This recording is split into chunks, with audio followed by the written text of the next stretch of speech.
This episode of the Nerdball Podcast is sponsored by Jake Paluski at Real JP Multimedia. He does the music for this podcast. He has produced this podcast. If you need anything audio-visual done, he is the man to see at realjp.com, REELJP.com. Let's start the show. I'm Russ Courtney, and this is the Nerdball Podcast.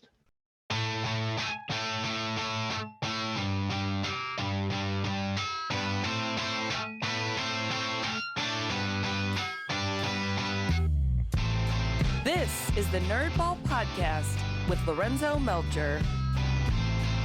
Nailed it. All right, Russ. Thanks. Thanks for coming on the podcast today. I've known you for a while, and to know you now as a food truck owner of Rusty's Road Trip, and before when you were in a bunch of bands, which we'll get all that stuff. I think it's cool, like the route that you took to owning a food truck.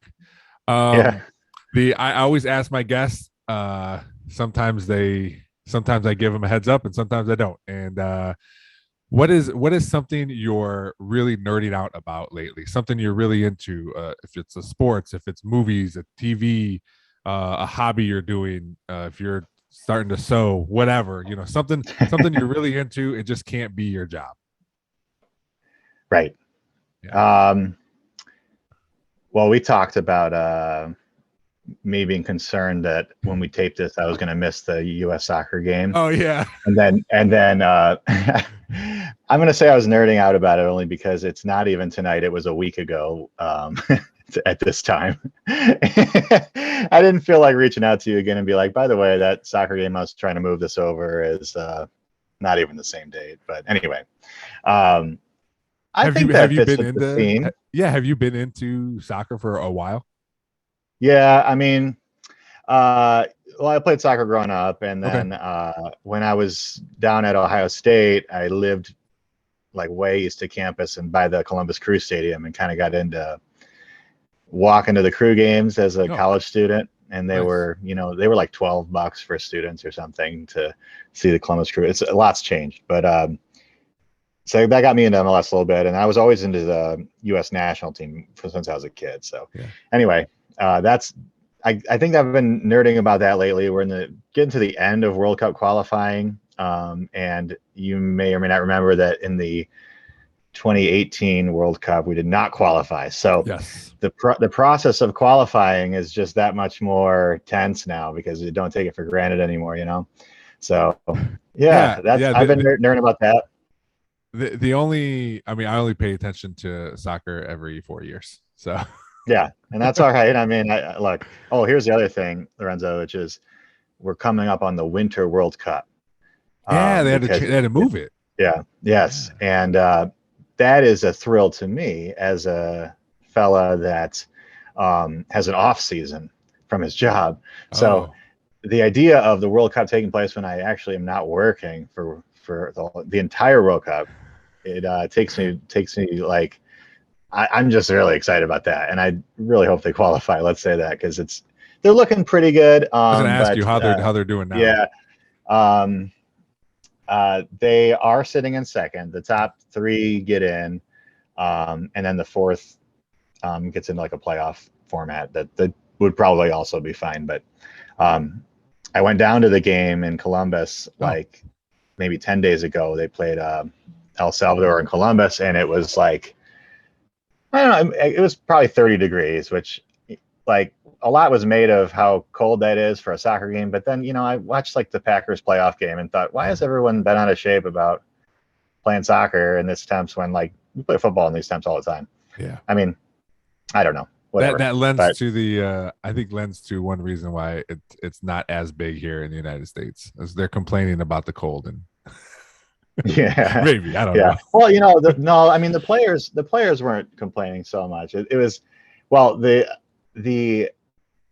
El Salvadorian players, and then later a couple days after that, we played Honduras in St. Paul, and it was sub-zero. Oh, I remember hearing about that.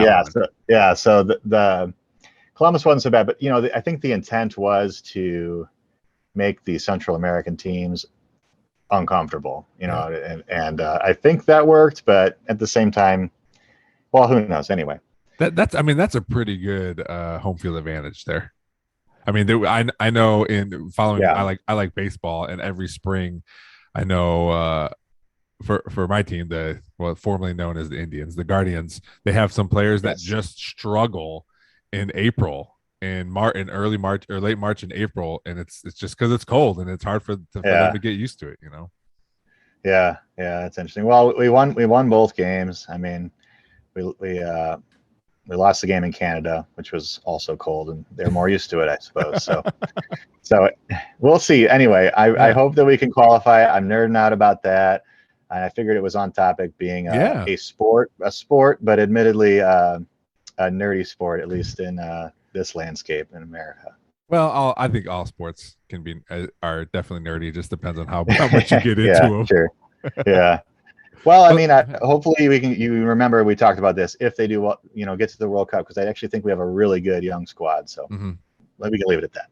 Well, and it is. I remember when they talked about moving the World Cup into the winter and how it would affect like the European leagues and stuff, because that's when are they doing things? Yeah. Or right? Yeah, they just have to kind of suspend it, and even in America, they have to wrap the season up early. So they're starting the season soon here, which is kind of wild. So, well, but they spread the love across the world. I mean, was there bribery involved with FIFA? Probably. Sure. But yeah. But I was telling my wife, it's nice that they're having one in the Middle East, because it is the World Cup, and you can't just rule out a whole section of the world just because we have to have it in the summer and it's too hot in the summer. So if we got to do it in the winter so we can hold it in a different part of the world, that's kind of cool in a way. Yeah, I think you're right. Also, I'm very maybe it's because I'm biased. I think every big thing should be held in the United States because we already have infrastructure everywhere. So like we would never have to like build new things. Yeah. Absolutely. But the same thing with the same token is, it's a world event, just like the Olympics. It's a world event. Let other people have some of that stuff too. But seeing some of those pictures, like, hey, this is from the Olympics 2 years ago, and these buildings are horrible. No one uses them now. Soccer is the worst at that, because what they built so many stadiums in South Africa and Brazil for the World Cup, and like one of them was in the rainforest in Brazil, just to say they had World Cup games in the rain in the Amazon or whatever, and that's it. I mean, it's a parking lot now or something like that. Anyway. All right. Well, yeah, that's definitely nerdy. I think thanks. I was going for that. Well, it's also cool. Like, do your kids share in this too? Like, are they starting to get into it like you? No, not quite. I mean, no. My son is 5 and my daughter's they're still 3. A little young. Yeah. So maybe we'll see. I hope, but my son is naturally nerdy himself. I think we'll see where it goes. Yeah. Yeah. You just gotta harness that. Whatever he's into, make harness it. I'm sure at some point you never thought like, hey, I'm gonna drive around and serve people food, and now that's I'm assuming that's something you really love. Otherwise, you wouldn't have it. So who knows what's in store? Okay. What I do want to start with, we will get to your food truck, Rusty's Road Trip. Sure. But thanks, I do want to start is in high school, you were in a bunch. I feel like you're in a bunch of bands. Maybe it was only one band. I don't know. I just feel like I saw you quite a bit when I was out and about. How did or when did you like play music, and do you still play music? Yeah, and I'm glad you remembered, because I feel like I ran into you a couple times, and I remember you were a good supporter of Jane Harvard. Yeah, if I remember right, you were a fan of that band, which I was like, that was like probably senior year of high school. Yeah, that was my first time ever on stage, and I sang a song. I sang one of your guys' songs at Nick's Barn. I remember. Yeah, I remember it actually. So when I saw you, I think I was on the truck, and I remember you, of course, and I remember you from even like playing basketball growing up and stuff. But I didn't know if you made the connection that I was in that band that you used to go see. But I'm glad, obviously, you did remember, so I'm glad. Yeah. And yes, I'm glad. Thanks for asking. I do still play music, and got 2 new records out, which is kind of wild, because like all the music stuff, I mean, as you probably know, like local music was like shot down for a couple of years here. So but I have a band with my brother that's like a kind of a folky indie band called the Miracle Vitamins. You know what? And Now, as soon as you were saying that, I remember you like posting about Miracle Vitamins. I do remember that now. Yeah, I mean that band's been going for probably a decade. Oh, nice. At this point.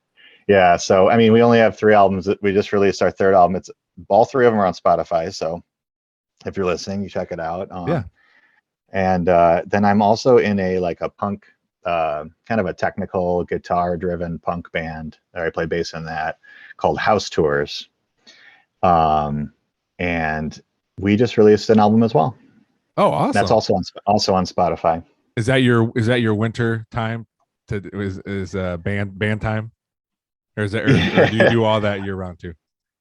No, I do it year round. Like I will say, like the food truck schedule kind of ruined gigging for a while. There's like we get offered a show and it'd be like Saturday night, and I'd be like, well, I'm doing this festival, doing that festival, and I was like, I started to feel really bad actually toward my bandmates. Like, wow, we're turning a lot of stuff down because of my dumb gigs, but we can get into it later. But I no longer work weekends on the food truck.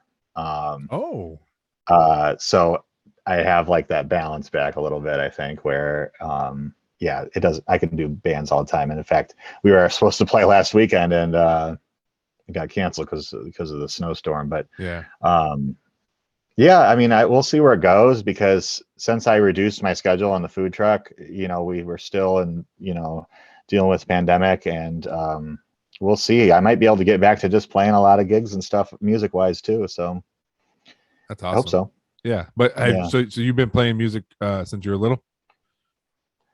High school. Yeah. Probably. Okay. Well, junior high maybe. Actually, I was in that band that played at the Perrysburg Junior High. What a dream! Probably best gig of my life was with. I mean, I'm saying it like you might remember.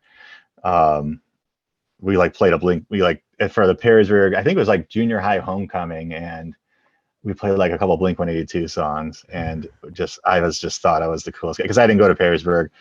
Okay. I went to Catholic school. I didn't go to Perrysburg until I was a freshman. Oh, I'm sorry. Oh, no, that's fine. But I can picture how excited not only you would be, but also because that was the music, right? That was I remember that was my introduction to that kind of music was freshman year in the football locker room. They would play that Sum 41 and Blink 182. Yeah. And I will say, maybe everybody feels this way about music when they were a kid, but like I do feel like it holds up a little bit. Sometimes 100%. I'll throw a playlist on. Yeah. Okay.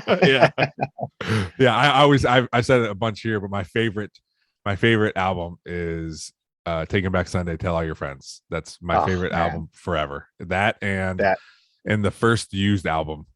Nice. Okay. But forever I'll put those on all the time because it just oh my god, it's awesome. And now I listen to it differently because back then I was just singing the lyrics because I knew them. Now I like listen to them and try to figure it out more. Yeah.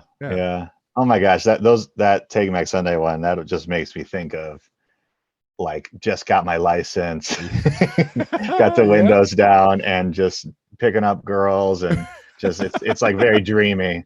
That's like a dreamy album to me, and I agree, it's very good. It's really good, and the Used was cool too. Yeah. So Warped Tour. I've been thinking about Warped Tour because everyone's freaking out about this pop punk. I'm sure you saw this. Oh, in Las Vegas. When we were young fest. Yes. Yeah.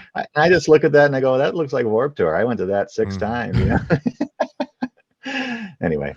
Wow. So your first gig was in Perrysburg Junior High, and was that with Perrysburg other Perrysburg kids? I'm assuming because it was.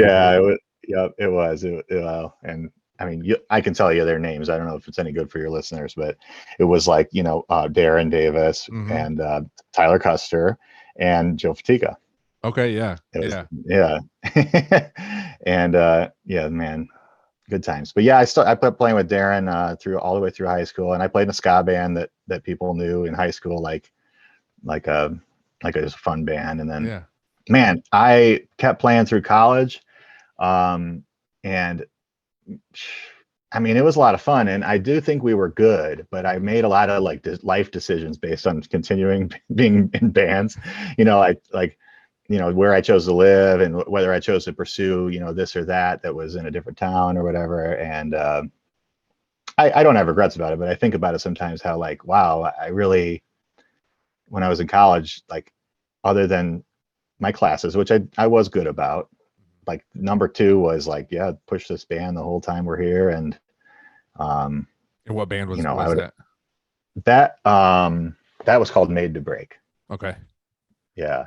And that band is lost forever to time because you put stuff up on MySpace and you put your photos and your music on MySpace and you assume MySpace will be this enduring thing Yeah. for 30 years. And then one day you go there and it's all gone and you're like, okay, I should have thought to like save this on a hard drive, but I didn't. Oh, so you don't have Anyhow. anything. I think I have a things here or there. CDR or something. Yeah, but like no Okay. photos. I've never been able to find a single photo Mm. of that band, which is wild because we took pictures all the time. Sure. It's weird, like pre-modern social media. Like nowadays, I just count on Facebook to archive and Instagram to archive all my photos, you know, and like it's like if one day you wake up and they had collapsed and you'd be like, well, wait, all my photos, and you know, whatever. But like that was coming out right as I was at the time I'm talking about. It's like that last age where, you know, we had a lot of digital cameras and maybe even smartphones, but couldn't count on the internet to save it. And I didn't think I cared at the time, you know, Well, you probably, I mean, if you cared, you would have thought about it. But now is when you think about that, and exactly. and now is the time to think about that. You know, that's when you think like, man. And sometimes it's good. Maybe it's like, okay, there's not a bunch of pictures, but I still remember all that stuff, and I still, you know, it doesn't take away your memories of it. Yeah, it'd be cool to like show people and to see like here we are at this place or that place or whatever. But it's still cool to think about. But it is a weird thing, just like, oh, this website's up and it's gone, and so are all my memories. Yep. When you went to Ohio State, right? Is that what you said? Yeah, I did. Yeah. What'd you study there? I was an English major. Yeah. Wait, did you want to be like a teacher? I don't know. No, I didn't want to. Well, I mean, being a teacher always sounded cool and still sounds cool, but that was not my path. I think I thought I would be a writer of some sort, but and yeah, I mean, I also thought I'd end up going to law school, which I did. So English major is I guess a good prep for law school, arguably, but I might disagree with that. If you've been to law school, I can get into why, but like they don't give you any points for, you know, writing in a pretty way. You know, you don't get points on the bar exam for your scene setting paragraph, you know. So and I had a temptation when I started law school to be like, I'm going to make this sound really nice for the way it starts out. And it's like, no points for the first paragraph because that was whatever. Anyway. Yeah. So when you're talking about making decisions about based on your band and stuff, I did not think that was going to lead to I went to law school. I thought that was going to lead to, well, I had to leave a girlfriend in this town and we went to this place, you know, that kind of stuff. But so this, you know, I don't want to say despite the band, but it's because it was number two, you still got your degree and ultimately decided to go to law school. Where'd you go to law school at? I went to Case Western in Cleveland. Was that band-based decision also?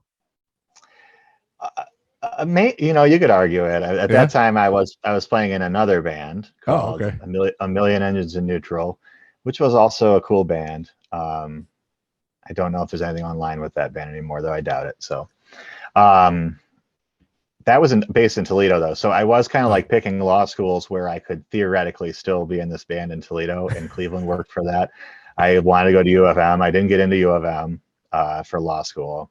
And then Case was like second choice. And gosh, I wish I went to UT in hindsight because the debt. Oh, I'm sure. that comes with a private law school degree. Case Western's like $60,000 a year or something stupid. And you know, of course, they give you the U.S. News publishes like a law school ranking. Okay, it's like a book you buy. Okay, and it literally ranks them like 100 to 1, and then there's a bunch of unranked ones. But they'll have little stats on there. It's like you open it up, it's like Case Western, and it's like, here's what you make your first year after getting out of Case Western, and it was like some figure that was, I now know was a fabrication, basically, Yeah. or a relic of the past. But because so you look at this number and you go, well, who cares if it costs $160,000 to get my law degree? I'm gonna make Because a bunch after my this. first year, yeah, I'll Yeah. get that right back. And flash forward to like August after I took the bar exam, and I took a job that was $8 an hour. Oh, It wasn't a law job. It wasn't a law job, but because I yeah. got anyway, well, it's all a long story, but I got laid. My first law job. I got laid off, which is for lack of a better word. I got like the job was canceled before it started. Oh boy. It didn't have anything to do with me. The whole program. It was through AmeriCorps. It was a public service law thing, and it was government backed with a grant, and that fell through. And so I passed the bar exam in July 2010, and then I did nothing until this job was supposed to start in September, because it was like, all right, I'm done with the bar exam. I'm starting my new job. Yeah. And why would I do anything but hang out for a couple of months? Yeah. And then right at the end of the hanging out, I found out I didn't have a job. Actually, you can hang out a little bit more. Yeah. And good luck with all that money you thought that you were going to have. So, wow. Yeah. Anyway, so I just went really fast in time forward. And no, don't worry. Well, that's my job. My job is to bring it back. So first thing, I Googled a million engines in neutral. Post rock with intelligent songwriting. Oh, it says probably bio written by me. So features a pair of brothers showcasing classical instrumentation, piano and upright bass, combined with a warm, clean pair, and then it cuts off. So there's only one song in here. It's the bottom of charcoal something. It's called The Bottom of a Charcoal Grill. Yeah, that was a hit. Not really. Yeah, so it's on here. You can listen to it. I tried to click on it, but nothing happened. So, you have a Facebook page too. Oh, really? Yeah. I think you have more followers than I do. A website? Wait a minute. You got a website? Do you still have it? Let me see. You do not. I seriously doubt that. Yeah. Wow, that's that was a cool. I mean, that band. The people that were in that band, I ended up being in other bands with in the future for the most part, and I still play. My brother was in that band. I still play with them in Miracle Vitamins. My buddy Jeff was in that band, and I still play in house tours with him. So, yeah. So that was well, that's the start of stuff you still have now, then. Yeah. Anyway. I'm sorry. I'm just reading the lyrics. There's websites. Here's another one. It's called Big City Go Easy. Yeah. Oh, look. That was another one. Yeah. Job. It's so it's now, because you think about you just thought about or just talked about MySpace and how everything's gone. Now the internet is you got to pay someone to take it off. Right, no kidding. Yeah, really. Absolutely. All right, so you decided to go to Case. Yeah. What, and did you say just the reason to not, or that you wanted to go to Toledo was just the money wise? Yeah, well, I mean, home, I guess too, right? Yeah, I feel silly looking back, that I didn't just save the money, go to UT. And honestly, if you want to stay in Toledo, this could just be my experience, but people didn't necessarily look at Case as being a better degree than Toledo. The book said it was, Sure, yeah. The book said go to Case, and but around here you might as well have, and I'm it seems like it's a great school, perfectly good school, and I could have got, but I didn't want to be a lawyer anyway, so I don't really know. I don't have any regrets about that. Being a lawyer, it's like you get to law school. It was kind of like a punt after not knowing what to do with my English degree. So I punted, went to grad school, and it almost immediately thought I don't actually want to practice law. And then the chorus there is, well, tons of people graduate law school and don't practice law. And that is true. But it is kind of like this idea that just keeps you in school. It's like, don't quit just because you don't want to be a lawyer. And it's like, obviously if I didn't want to be a lawyer, I probably should have quit. But I had fun in law school. Like it was not, it was fun, you know? Yeah. Can So you do anything with that right now? Or are there things if you I have to want, like do to that lapsed or something? I would not have to take the bar exam again. Mm-hmm. I'm sure I would have to do a bunch of junk and pay a bunch of money. I mean, the continuing education stuff, it'd probably take some time to catch up. Theoretically, like I don't know actually, but I'd called this, the state once, and I was like, what would have to happen for me to like have to take the bar exam again? And they basically said nothing. Like, Okay. that I'm good there. So. So you went to law school, and a little bit after that, after you started attending, you're like, I don't even want to be a lawyer, or was that before you even went to law school? No, it was like immediately after it started, and that's not like, Wow, that's crazy. Yeah, I know. I should have quit it, but well, you get, the further you get, you finish the whole first year, and then you're like, well, I did a whole year. It's only 3 years. You know what I mean? It's like, well, maybe I should just finish it. You know what I mean? And I am like, I mean, it's been a long time, but I am like an academic. I do. And as weird as it sounds, I'm sure that if anyone went to law school that was listening to me just say law school was fun, like that sounds ridiculous. But I like being a student. I liked being a student, like studying and and engaging in the dialogue and such. Like school was not fun, but like it was a fine time, Well, I don't get it, because I went to school Right. Well, sure. for a minimum amount of time, got my 2-year degree, and decided I don't want to go to school anymore. But my sister-in-law was the same way. She was in school. She was a professional student for a while, just because she enjoyed school, or she liked the classes, she liked the atmosphere, or whatever. But I understand what you're saying, because there's someone in my family the same way. So that's just how I ended up kind of stringing myself along, and I liked the internships. I had the internship at the same place. It was in Toledo. It was called Able. It still exists. I don't know why I'm talking about in the past. It's a firm called Able. It's a public entry. It's kind of like legal aid, but it's for litigation rather than like it's not. It's like kind of like public defender, but not for criminal. It's like if you can't afford and you need to basically bring a lawsuit because of some kind. Usually it was focused on like social justice and stuff. And it was a really cool place, and it still is. And they do good work. So what I told myself is, if I can get the job at Able, which is downtown Toledo, and like right as it was really redeveloping, it's a cool building, like right by the Huntington Center. I was like, I'll take that job if I can get that.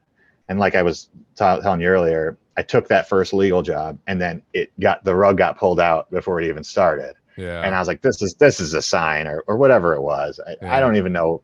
So I took a job at a market research place, like as a proofreader, literally, getting $8 an hour, and like with my law degree. And I was like, oh no. But I ended up staying at that company. I ended up staying at that company for like 5 years. So that was the next stage of my life, was like, anyway, it's not that exciting, but I think it's I mean, maybe not exciting, but it's important to first of all, you can tell your kids, I did these things, right? I went to college, and I don't know if your kids are going to go to college or not, but it shows them that not only are you owning your own business, but they know it from there. But you finish what you start, right? You started this thing, even though you knew halfway through or at the beginning, like, I don't know, think I want to be a lawyer. It was still something you in your mind, like, I want to finish this. And then to come out of that and just be like, well, I have this degree and all this money that I have to pay back. And then to just say, oh, well, I'm going to get paid $8 an hour. Which I think is another big, like, this is something, I'm sure you enjoyed it. Otherwise you wouldn't have been there for 5 years. It probably wasn't your favorite thing, but it wasn't the worst thing. Right. You want to stay there for $8 an hour to do this, to proofread. So you were at this company for 5 years. And I got promoted, to be clear. Oh yeah, I mean, I wasn't. I'm sure. Yeah.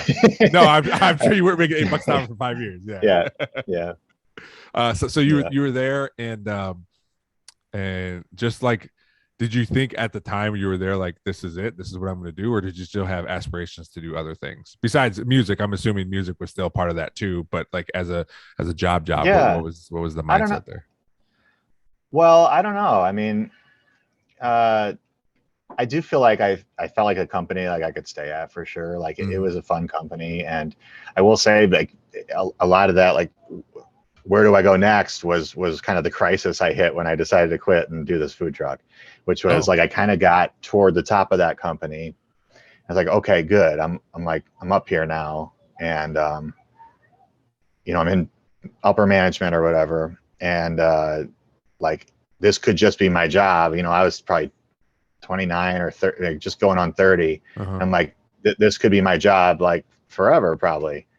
If nothing goes wrong. I mean, could this be my thing? And then that's when you start thinking like, oh, I don't know, like, is this what I want to do for whatever 30 more years or Mhm. whatever? So that is what got me. And then obviously the stress of it all, but something made me just want to The redo stress it of again. the stress of that job, or the stress of like, hey, Yeah, I yeah. gotta okay, all right. What was? Well, I mean, you could talk about it if you want, but what was like stress? Like, what didn't you like about it, or what made you feel stressed about it? it was just one of those jobs that doesn't turn off, which I'm sure Oh tons of yeah, tons oh of yeah, people can relate. You know what I mean? Like, yeah. um, the one thing about the food truck that's nice, and it has its own stresses, of course, but Hmm. when it's closed, it's closed. Yeah, And I know tons of people have this problem where it just doesn't stop, and the emails don't stop, and yada yada, and the kind of like the pressure and the competition and such. Like it got me thinking like about wanting to own something and kind of be my own boss, for lack of a less cliche term. But sure. uh Was there, so when you were at this job, did you know like it's going to be a food truck, or was it just yeah, something? yeah, and like I maybe not super professional, but like everybody knew I was quitting to start a food truck. Like it was like it Yeah. went around that I was thinking about it. And gosh, it sounds so silly in hindsight. It probably no one ever would have guessed that it would actually be successful, including myself to a limited extent. Like I can't believe that I'm still doing it Yeah. after it seemed like such a harebrained idea at the time. But Well, yeah, here we it are. doesn't. Yeah, it doesn't seem that way to me, because I'd quit my job tomorrow if I could podcast full time. I mean, I could podcast full time. Yeah, I don't make any money right now, so I right. wouldn't be Yeah, truthful. But to have to, and I'm sure there's people at your place of work where they're like, "What are you doing?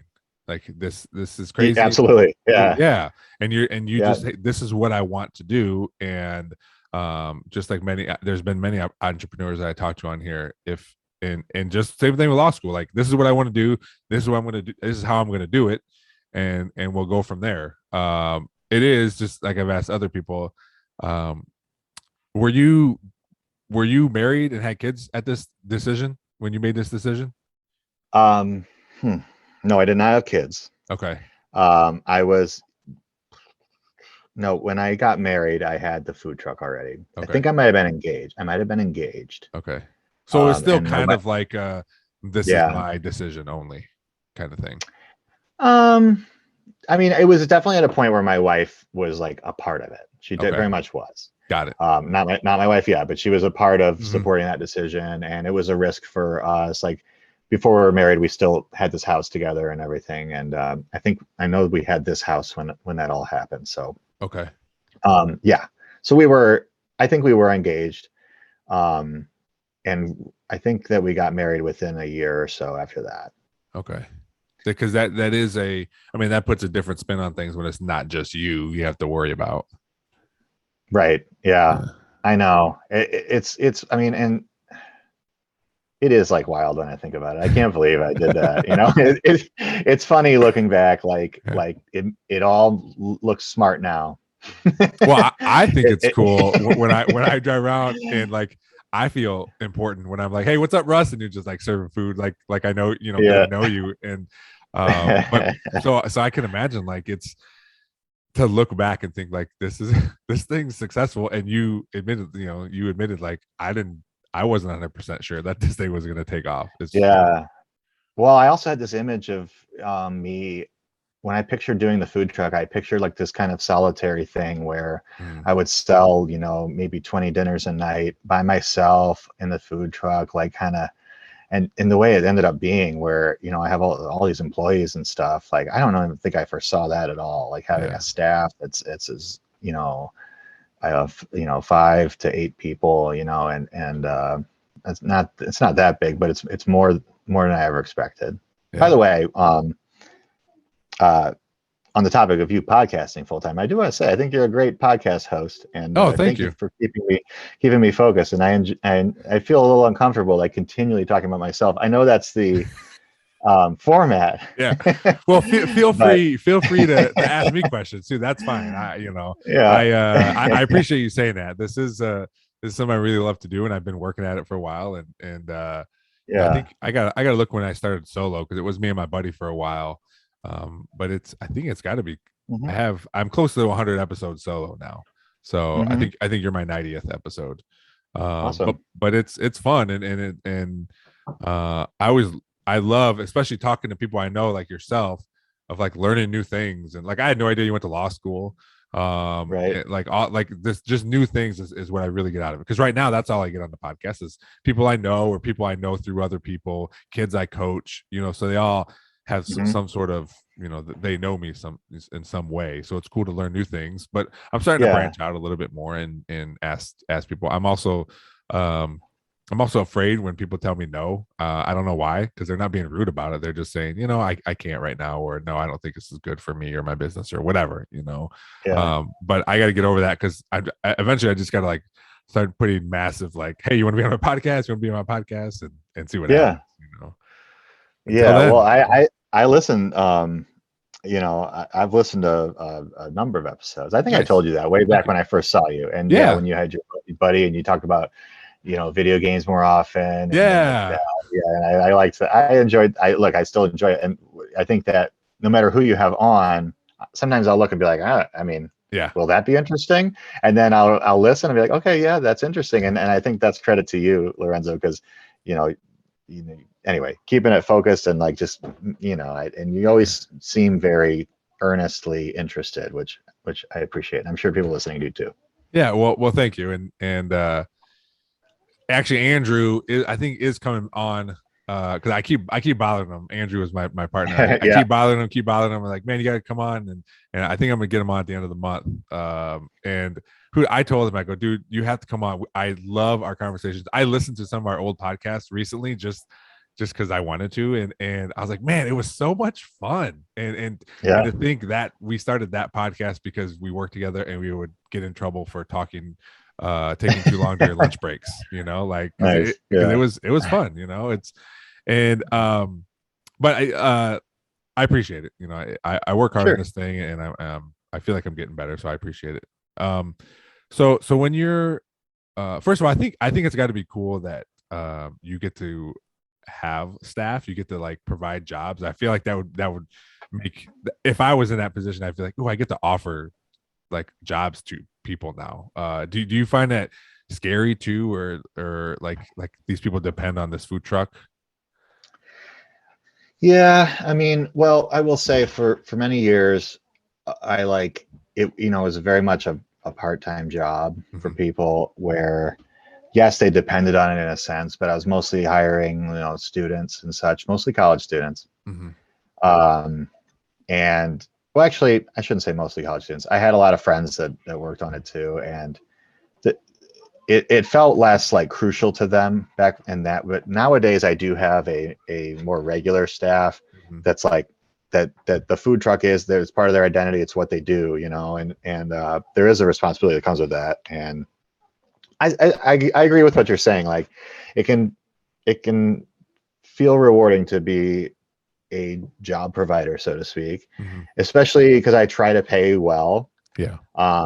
Which is like I pay more than most, let's just say that. Cool. And I try to reward them when they're good, and because they are good, and that feels very satisfying, So I'm sure that limits the turnover too. Like, hey, they treat me well there, they pay me well, and so why wouldn't I go back?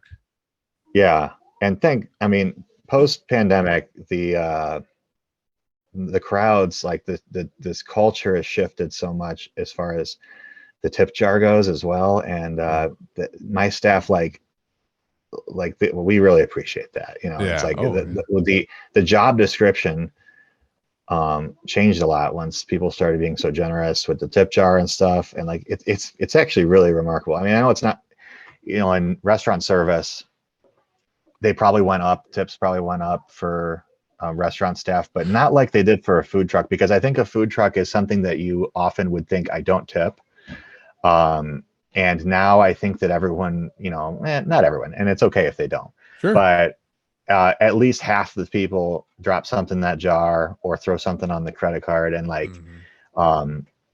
that has helped me a lot, to be honest, as far as employee retention, because they're actually making, decent money.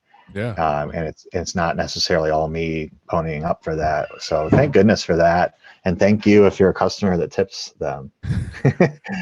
Because I actually, this year, starting back up, we're here in February of 22, and this is my first year ever where for the new season I didn't have to be hiring right now. Always hiring, because we go on we have 18 weeks break, and of course people are going to need to find other jobs, and a lot of time I lose a chunk of them because they just moved on, or they did to whatever the other thing they found was. And this year I got the whole group coming back. That's awesome. Yeah. Well, that speaks volumes to how you're running your business. I hope so. Yeah. Yeah.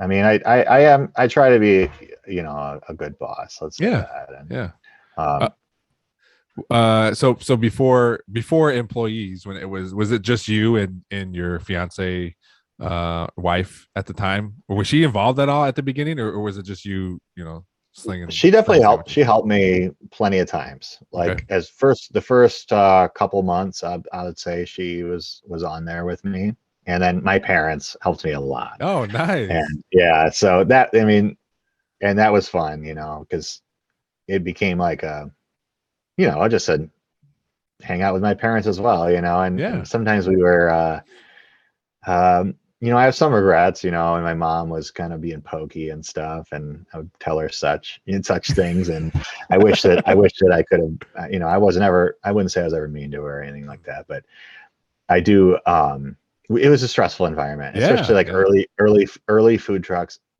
Like there's a stability in the food truck scene in Toledo now. It's still kind of a wild ride, but there's a stability that was not there 8 years ago. And there was so much making it up as we went back then. And there was so much unpredictability in the events and the things I was doing. And we'd be like, I get my mom and dad come help me on something that I think that I'm going to serve 20 meals. And then all of a sudden, I don't know what happened, but there's 120 people out there and they're all getting impatient, and I have a Yelp review where someone is complaining about my mom. Oh, really? Yeah. It's like a 4-star review. And it says, I mean, it's a good review still. And at the bottom, it says, look, I would have given this 5 stars, but the woman running the cash register was just talking with everybody. Like they were her friends coming up, and she was just chatting with her friends and slowing down the line. And I was thinking to myself, I probably told my mom to take her time with the orders because we were backed up. Yeah. And anyway, it's just funny because they specifically call out, not knowing that it's my mom. They called out my order taker and said she's chatty. She's a little too chatty. Yeah, well, I guess if there's gonna be something bad, it's, hey, this person's too nice. Too nice. Yeah. Yeah. I'm sure when you started, your menu wasn't what it is now. What when you started, what were you serving? Well, we did Lake Erie yellow perch, which was still basically our number 2 item at this point, as Lake Erie yellow perch. That was I've never been open and not had that. Okay. Except during severe shortage of the actual species of perch, so I had to serve walleye for a while. But it was that, and it was grilled cheeses, and it was mac and cheese and fried mac and cheese. And how'd you decide this is what I'm going to make? Well, the perch was kind of it's a little different now, but at the time I was looking around and just being wow, if you said what is a a delicacy of our locality. Mm-hmm. I feel like if you named a few, you might get to, Lake Erie yellow perch. Mm-hmm. You go up to Port Clinton and Sandusky and stuff, and like that's the thing, Okay. But in Toledo in 2014, there wasn't a ton of places doing it. I mean, it's a risky food. That's the thing. Like, all the seafood, it's risky because it's like you got to sell it, Yeah. and it's really expensive. And if you screw that up, you're in big trouble. With when perch was probably $10 a pound at the time. Now it's 16. Well, that's wow. what I pay. Yeah. It's probably 22 if you buy it at Kroger or whatever. But even so, it was an expensive fish that if you bought too much of, you made a huge loss. And I can see why restaurants don't necessarily get into it for that reason. You got to like kind of commit to selling a lot of it. So I don't know, maybe that's why, but at the time I just didn't feel like there was enough places doing yellow perch. And correct me if I'm wrong, but I couldn't name a lot of places. So I was like, well, there should be somebody doing this. So my buddy threw a little party for me, and like everybody brought their tartar sauce recipes, and we had fresh yellow perch that my buddy's stepdad had caught and filleted, and we just like experimented with peanut oil in my buddy's backyard with like a propane deep fryer, and some of the recipes were just like, oh my god, like I got to do this. It's so good. Yeah. So. And then I did my dad's mac and cheese recipe, and had the thought to put it into a ball and fry it. That was for years. That was a big thing, was the fried mac and cheese balls. We still have them. They're not as popular as they used to be, but they used to just like sell as fast as I could make them. Basically, wow. They were very labor intensive. They're really good. Like we do we call them Thai style mac and cheese balls, and they're probably my favorite thing. If I'm being indulgent and want to eat off the truck, it's because it sounds so weird, but it's like breaded mac and cheese that we deep fry in the peanut oil, and then we put melted peanut butter on it and sriracha. And I know that sounds strange, but there's something about it that clicks, and I salivate just thinking about it. But I never eat the mac and cheese balls because they literally take so much effort to make that I'm like, I'm not going to waste this on myself. I have to sell this, Even my staff, I'm very nice, and they eat what they want. They eat lobster on a shift. I'm okay with it, but if they want that mac and cheese ball, I'm a little bit like, okay, well, that took me, 10 minutes to make that, so I'd rather eat the lobster. It costs twice as much or 3 times as much, but a little less effort. That's yeah. That's why you would never think that. But I mean, time is valuable. That's where that's coming from.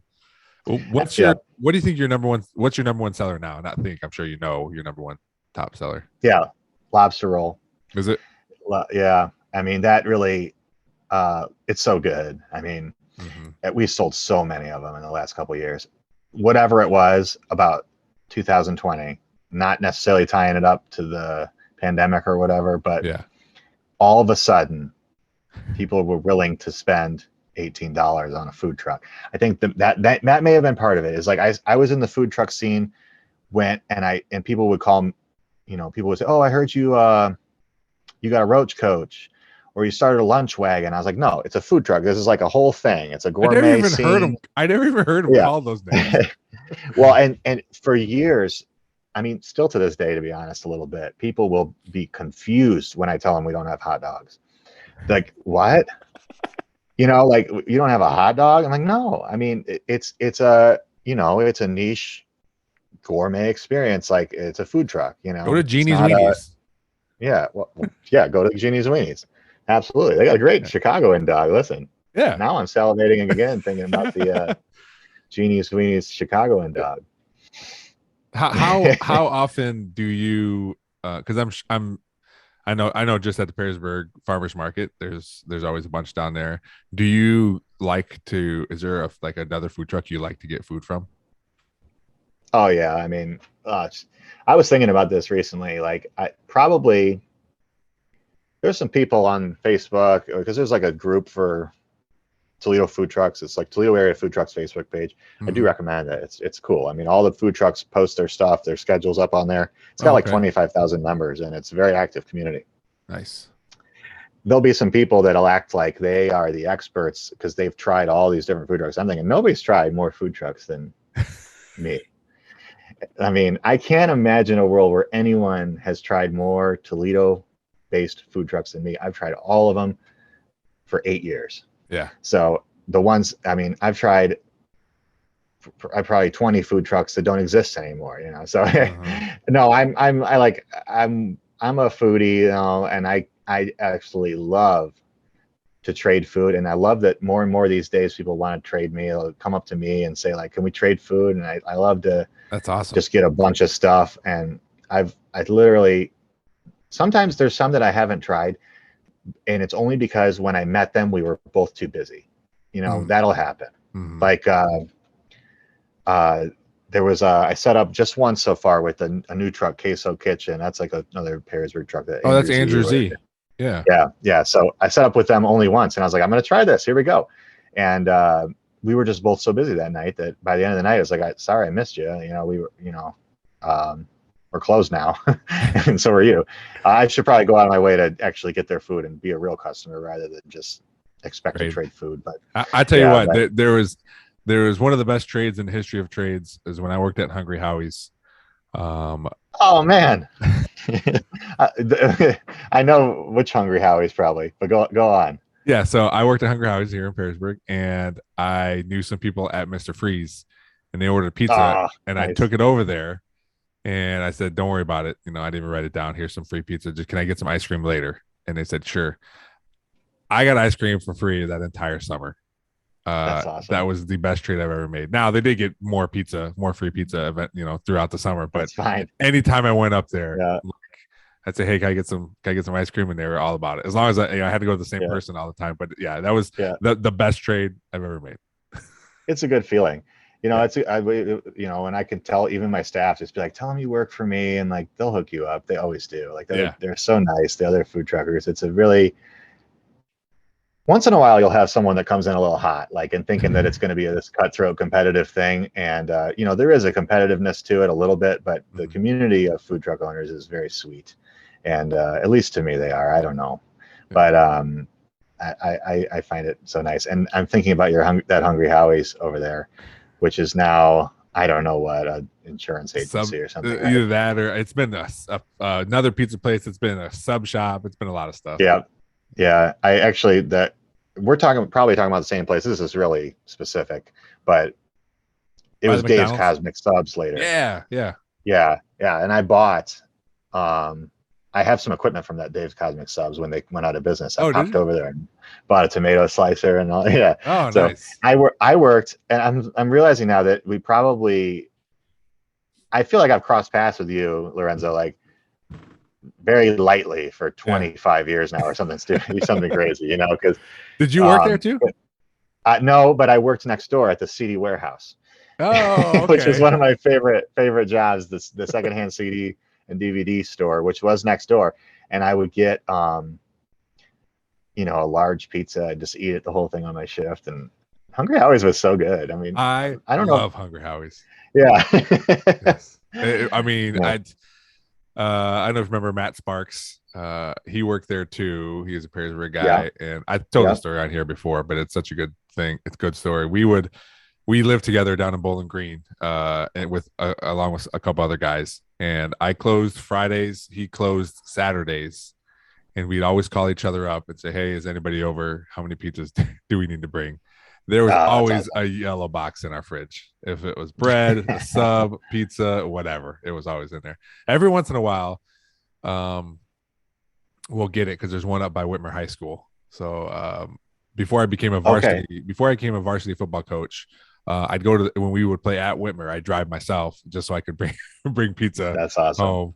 Home. And we actually got it. So we got it when we went to see Heidelberg University play Adrian. I know that sounds very obscure, but one of our our quarterback from a couple years ago graduated. He's the starting quarterback at Heidelberg. So he babysat my kids, Drew Sims. He babysat our kids before, and I've coached them a long time. So we went and watched them, and they had the Hungry Howies there. We that was what they were feeding the Heidelberg kids as they were leaving. So we saw it. We're like, "There's a Hungry Howies here." So we looked it up real quick and ate Hungry Howies on our drive home from Adrian. It was it's so good, and it's always such good memories. I had such a fun time working there, and the food's awesome. So Yeah, now I'm tempted to get out there myself because I think that's like Taking Back Sunday. Tell all your friends. I feel like if I ate a slice of Hungry Howie's, I might get emotional and nostalgic. Yeah, you had to play Dashboard and eat some Hungry Howies. Dashboard. Yeah, there you go. Yeah, we're tuned in. Yeah, yes, you're right. Tuned in. There will be nothing that makes me more emotional and nostalgic than Dashboard Confessional. Dude, the Swiss Army Romance. Yes, I'll sing that on the top of my lungs after my girlfriend dumps me. I always listen to it. I always find myself listening to it in the winter, and I texted my friend George Smith, and I was like, "Why am I listening to Dashboard right now?" And he just goes, "'Tis the season." It's light out for 5 hours a day, and it's that's just what it is right now, man. Great guy, funny guy. Yeah, man. Yeah, he we talk quite a bit actually. We visited him in San Diego a few years ago. Dude, San Diego is so awesome. I don't know if you've ever been out in California, but that was my only time. Yeah, the only time I've ever been out there, and it was the best. If it didn't cost $1 bazillion to live out there, I think that'd be a pretty nice place to live. But it's just so expensive. Yeah, I believe it. Yeah. So you have this thriving Rusty's Road Trip food truck. You've been doing it for 8 years, you said now? Yeah. I wouldn't say thrive. Listen, I mean, thriving. It's always still, we are profitable. Let's say that. All right. Let's say you have a running food truck that you.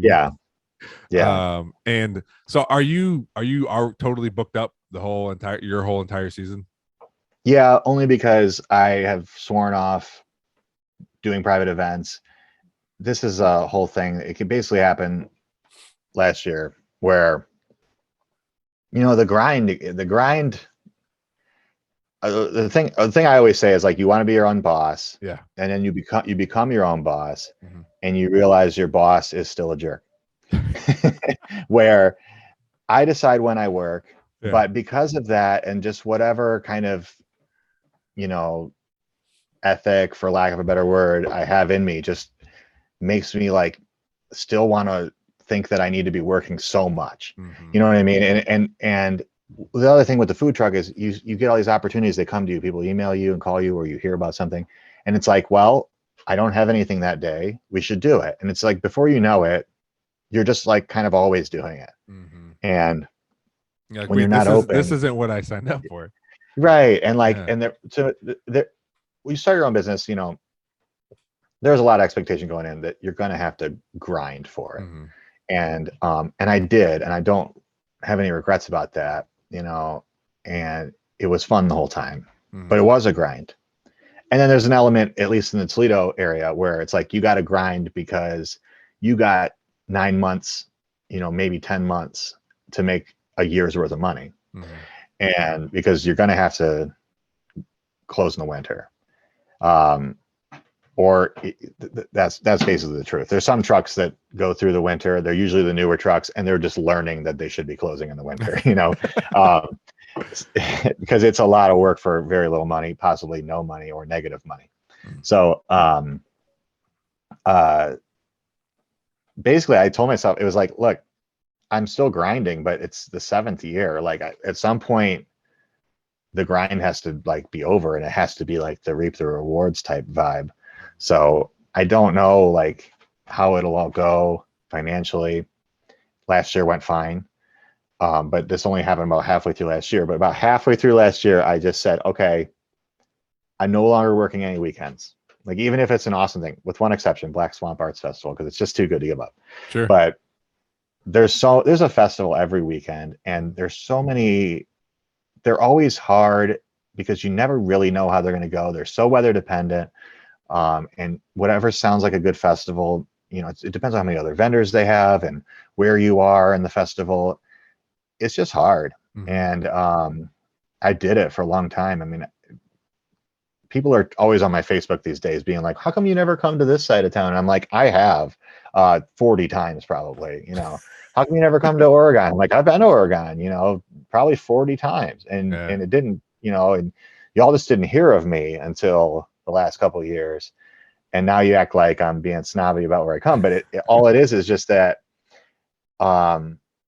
I just wanted some regularity. So this year we're doing 3 nights a week. We do Tuesday nights, Wednesday nights, Thursday nights. That's it. And that, by the way, is still a 50 to 60 hour work week for me. Yeah. To prop up 3 dinner services. I know that sounds crazy, but they're busy dinners, I will say. Yeah. But there's so much, a whole day to stock and prep and shop. And then every morning it's seafood prep. It takes all day. It takes me, I drop my kids off and it takes all day until we open to prep the food. And Friday is the cleanup, so, and then I actually have Saturdays and Sundays off now. So I forget what led me to talk about this, but you asked if I had the schedule filled out for the whole year, and I do. So I'll just say it in case your listeners are interested. Sure. Yeah. Tuesday nights we're at Ernest Brewery, which is in South Toledo at Detroit and Burn, 4 to 8 p.m. Follow us on Facebook or Instagram, by the way. I'll put that stuff in the show notes too, like the links and stuff. Okay. Yeah. Sure. Thank you. So Tuesday nights at Ernest, Wednesday nights at Patron Saints. Patron Saints is another brewery, good brewery. That's Bancroft and Reynolds-ish.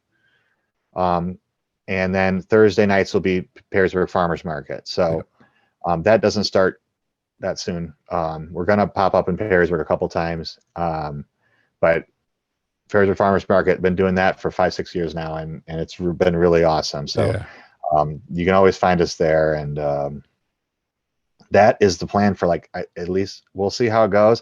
If all of a sudden you see me, booking up a bunch of extra stuff, you just know that it's not going well, But I think I had to just kind of make the decision, because one thing that's nice about running your own company is, at least, me running the food truck, it's not running a company. I shouldn't say it like that.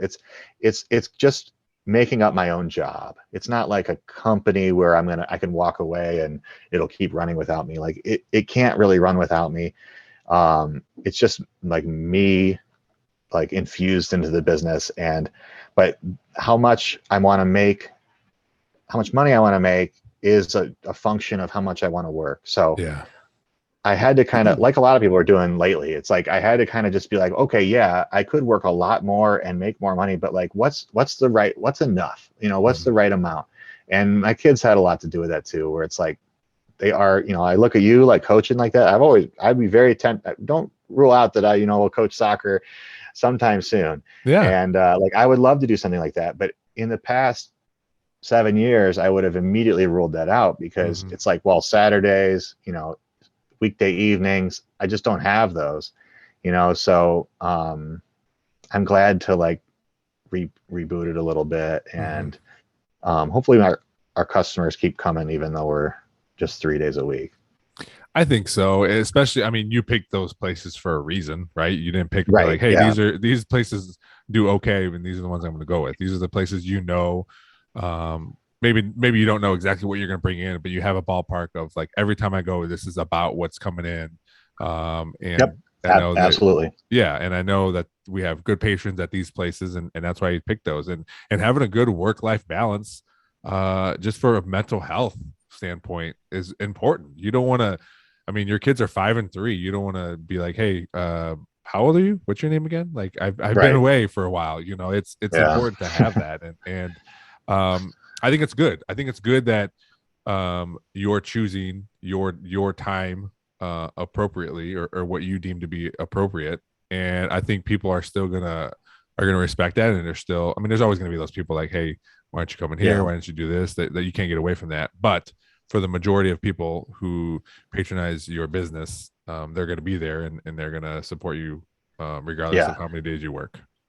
And me announcing last year that I was canceling a whole bunch of dates and you wouldn't be able to get me on the weekend anymore. And I explained it, just like I did now. Yeah. I couldn't believe how nice the response was. It was a very nice moment for me. And the one thing the echo I heard over and over was, it's a cliche, but time moves so fast with the kids, and you will never look back and regret that you spent more time with them, when they were little. Definitely. So here we are. Yeah. Hopefully and then of course I get my winters as well. So there's a lot to do in the winter. As far as cleaning the truck up, I do all my bookkeeping then and all my licensing then. It's a lot still, but it also is like a little vacation that I just enjoyed quite a bit. Yeah, well, that's good, man. And well on there, man. That's this was great, Russ. Again, like I said during the podcast, it's cool to find out all these things about somebody I know. Just all this more stuff, and the passion you have for your food truck and the work that goes into it, that people just, he just hops on his truck and serves food, but there's a lot of stuff that goes into it, and you wouldn't do it if you didn't love it. And it's nice to have, much like me with my podcast and all this other stuff I do on the side, have someone that supports you also, and to this is a decision we're making. I'm sure she was involved in the decision as far as here are the days I'm going to work. So it's great to hear you're doing well, man. I'm sure I'll see you out there at one of these Perrysburg farmers markets if my football schedule allows. So, yeah. Well, thanks, Lorenzo. It's nice to see you. Talk to you. Thanks, everybody, for checking out this episode of the Nerdball Podcast. Please rate, review, and subscribe wherever you're hearing this, on any of the podcatchers, on YouTube. Hit that subscribe button so you never miss an episode. We're coming at you 2 times a week now, audio and video. Check us out on all the social medias. Just search the Nerdball Podcast on Facebook, Twitter, Instagram, TikTok. We're out there. Gmail is the nerdballpodcast@gmail.com. If you want to shoot us an email, we'll be happy to get back to you. Thanks to Real JP Multimedia, Cuttlefish Graphics, Perrysburg Junior High STEM Lab, and Big Daddy Graphics for helping out the podcast. Thanks for listening. We'll see you next time.